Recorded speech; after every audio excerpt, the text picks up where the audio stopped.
का बाबूजी रात भर कहाँ रहनी बाबूजी?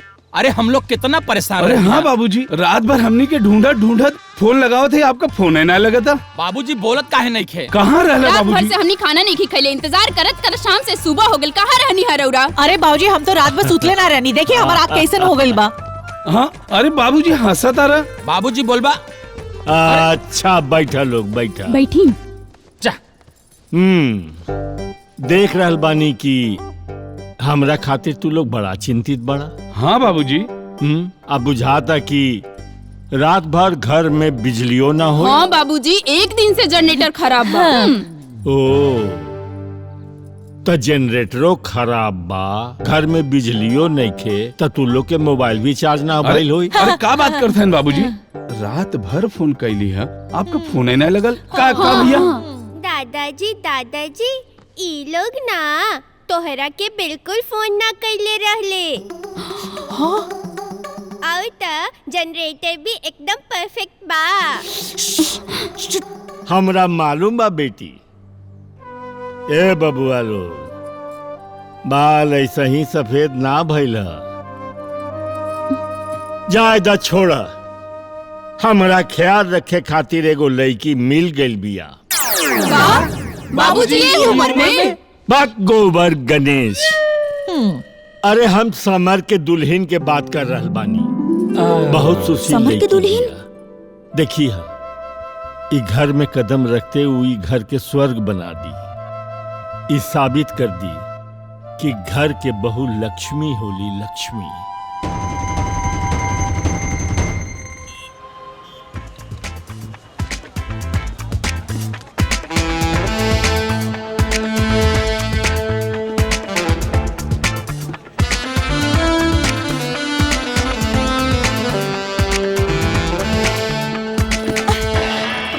अरे ई क्या करते रहो? बैग छोड़ा छोड़ा। अरे घबराई मत, हम रिक्शा वाली हैं। आप हमारे रिक्शा में चलिए, हम आपके छोड़ दे। वैसे जाके कहाँ आपके? अरे अजब जबरदस्ती बा। जब हमरा जाही के नहीं के तो हम काहे बताई कहाँ जाएगा बा? काहे न जाई हमरा साथ? एक तो तू औरत जाता, ऊपर से अरे बोली रुका है गईला। हमेशा मटखट लड़की ही अच्छा लगी, मेहनत करे वाली लड़की अच्छा ना लागेली का? मेहनत करे वाली लड़की काहे अच्छा ना लगी बताई? अरे बोली, बताई।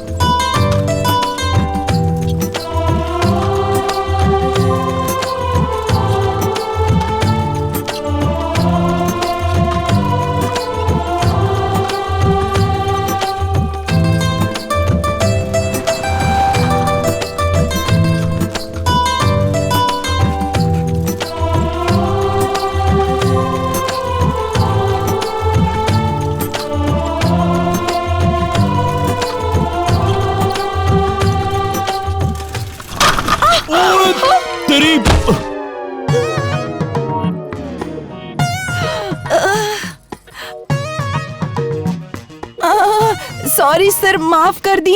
चलिए हम आपके छोड़ देता नहीं। ना कोनो बात नहीं के, अब हम मेरी से पैदल चल जाए। हो गई तो हर कितना पैसा हो गई? अरे साहब, आप जैसे इंसान से कैसे पैसा ले सके? ना ठीक बा, फिर भी हमार रोजी के सवाल है, तो जो ठीक लगी दे दी। अरे कितना पैसा हो गई? वैसे होकेला 500, पर 300 से कम चला ले। का? 300? 3 किलोमीटर के 300? हाँ, वीआईपी रिक्शा हो। VIP rickshaw? वो तबा हेलो। अच्छा थैंक सुनो, यू। फिर कब मिले के हुई? दोबारा काहे मिले के हो? बाबूजी ठीक हो जाए तब हम थोड़ी ना रिक्शा चलाए। अच्छा चला था। एक मिनट रुका, हमार बैग बता ले लेता। ठीक है, ठीक बा, हम ले लेम। सर अपन ख्याल रखब।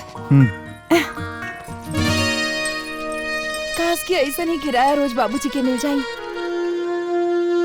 तो एकदम में मन नहीं खे।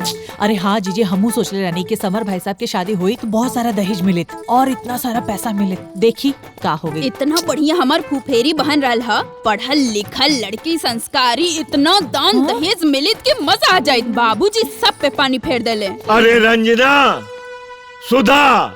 जी बाबूजी। अरे जल्दी करो लोग।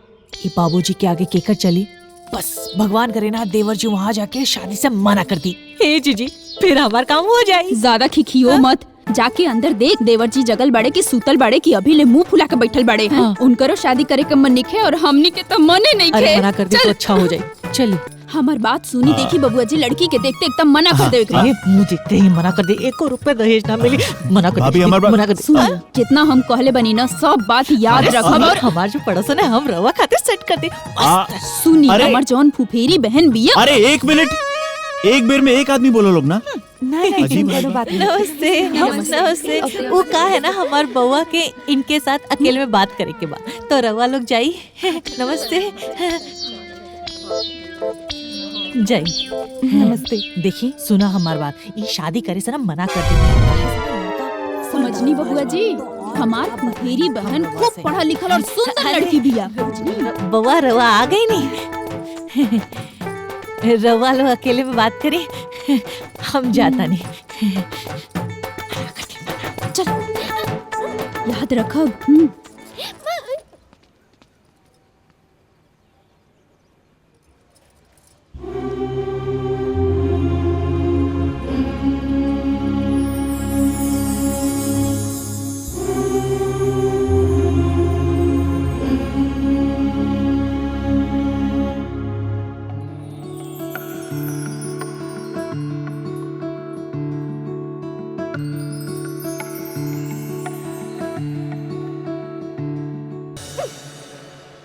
ओह, चाचू के चाचू अरे कैसे बेटा, पड़ी? बेटा, हम दादाजी बेटा।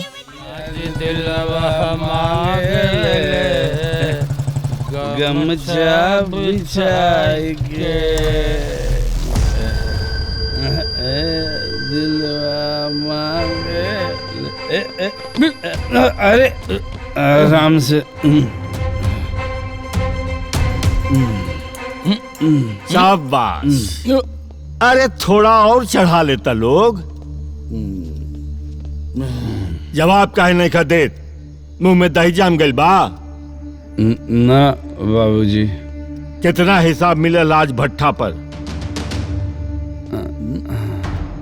अरे कुछ बोलबा लोग।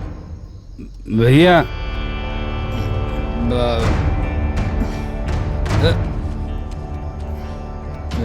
ला। बाकी के पैसा का भइल?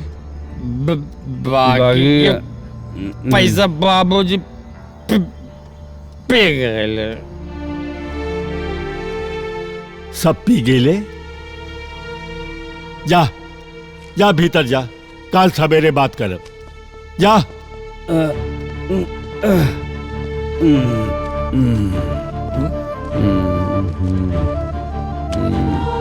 आपन पसंदीदा फिल्म देखे खातिर डाउनलोड करी दंगल प्ले ऐप।